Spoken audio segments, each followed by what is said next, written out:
YouTuber భయ్యా సన్నీ యాదవ్ మీద కూడా కేసు నమోదైంది. అయితే బెట్టింగ్ యాప్స్ని ప్రమోట్ చేయడంలో చాలామంది ఇన్ఫ్లుయెన్సర్లు అదేవిధంగా యూట్యూబర్లు కూడా ఈ మధ్య ఎక్కువగా ఇంట్రెస్ట్ చూపిస్తూ ఉన్నారు. అంటే వచ్చే ఆదాయం కన్నా ఇంకా ఎక్కువ ఆదాయం పొందాలి, ఒక్క రాత్రిలోనే మేము బిలియనీర్స్ కావాలనే విధంగా చాలామంది కూడా ఆలోచిస్తున్నారు. అంటే ఇప్పటి వరకు చాలామంది కూడా ఈ బెట్టింగ్ యాప్స్ అనే ఒక ఊబిలో చిక్కుకుపోయినప్పటికీ చాలామంది అప్పుల పాలవుతున్నారు, కొంతమంది ఆత్మహత్యలు చేసుకుంటున్నారు. స్టూడెంట్స్ వాళ్ళ కాలేజ్ ఫీజులు కానీ స్కూళ్ళ ఫీజులు కానీ కట్టడానికి తీసుకున్న డబ్బులు కూడా బెట్టింగ్ యాప్స్లో పెట్టడం వల్ల వాళ్ళు డబ్బులన్నీ కూడా కోల్పోతున్నారు. వాళ్ళ ఇంట్లో అమ్మ నాన్నల బంగారాలు కూడా అరువు పెట్టి మరీ డబ్బులు తీసుకొచ్చి ఇప్పుడు కాలేజ్ ఫీజులు కానీ అవన్నీ కూడా కట్టించుకునే పరిస్థితి నెలకొంది. ఇదంతా కూడా ఖచ్చితంగా బెట్టింగ్ యాప్స్ వల్లనే.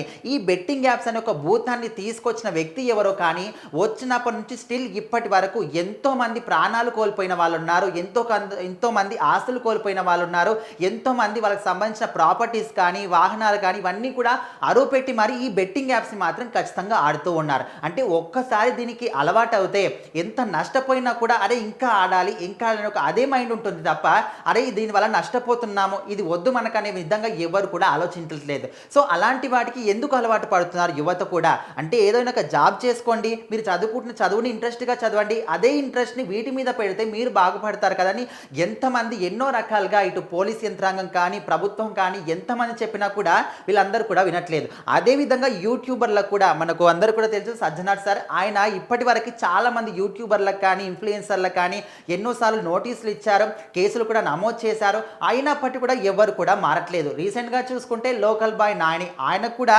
వార్నింగ్ ఇవ్వడం జరిగింది, పోలీస్ కేసు పెట్టడం జరిగింది. సో చాలామంది ఇప్పటికి కూడా ఈ కేసులో కోర్టుల చుట్టూ పోలీస్ స్టేషన్ల చుట్టూ ఇంకా తిరుగుతూనే ఉన్నారు. అయినప్పటికీ కూడా ఈ విధంగా కొంతమంది యూట్యూబర్లు మాత్రం ఇంకా కూడా ఈ బెట్టింగ్ యాప్స్ని ప్రమోట్ చేయడం మానట్లేదు. మరి వాళ్ళు ఓవర్ నైట్లో స్టార్లు కావాలి, ఆల్రెడీ వాళ్ళకి స్టార్డమ్ ఉంది, యూట్యూబ్ నుంచి కూడా చాలా మటుకు ఆదాయం వస్తుంది, కొన్ని దేశాలు తిరుగుతూ ఉన్నారు, అయినప్పటికీ కూడా మీకున్న దాహం ఇంకా తీరట్లేదా, మనుషుల ప్రాణాలతోని ఎందుకు ఆడుకుంటున్నారని కూడా చాలా మంది అన్నప్పటికీ ఇంకా కూడా వాళ్ళు మారట్లేదు. సో ఇప్పుడు తాజాగా చూసుకుంటే భయ్యా సన్నీ యాదవ్ ఈయన మాత్రం మోటార్ బ్లాగింగ్ పేరుతోని బ్లాగింగ్ చేస్తూ ఉంటాడు, రకరకాల దేశాలకి వెళ్తూ ఉంటాడు.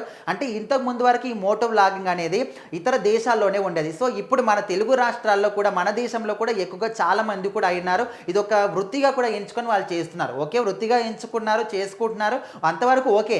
కానీ మనుషుల ప్రాణాలతోని మీకు వచ్చే ఈ ఆదాయం సరిపోదన్నట్టు బెట్టింగ్ యాప్స్ అని ప్రమోషన్స్ అని ఈ విధంగా చేసి వాళ్ళ ప్రాణాలతోని ఎందుకు ఆడుకుంటున్నారని చాలా మంది కూడా అనుకుంటున్నారు. సో మొత్తానికి ఇప్పుడు మాత్రం సజ్జనార్ సార్ ఆల్రెడీ ఇక్కడ భయ్యా సన్నీ యాదవ్ కూడా ఆయన కేసు పెట్టడం జరిగింది. అక్కడ ఆల్రెడీ ఆయనకు ఏ ఏరియాలో అయితే ఆయన ఉంటాడో అక్కడ కూడా కేసు నమోదైంది.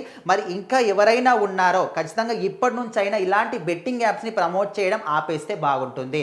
లేకపోతే ఇప్పటి నుంచి ఇంకా కూడా ఎక్కువగా యాక్షన్ తీసుకునే సందర్భాలు కూడా వస్తాయి. అందరూ కూడా ఎవరెవరైతే ఈ విధంగా చేస్తున్నారో అందరూ కూడా జాగ్రత్త పడండి అనే విధంగా ఆయన అయితే కొంత మేరకు అందరూ కూడా ఒక స్వీట్ వార్నింగ్ లాగా ఇచ్చాడు. చూద్దాం మరి ఇక మీదటైనా ఈ విధంగా బెట్టింగ్ యాప్స్ని ప్రమోట్ చేసే వాళ్ళు ఆపుతారా లేదా అని.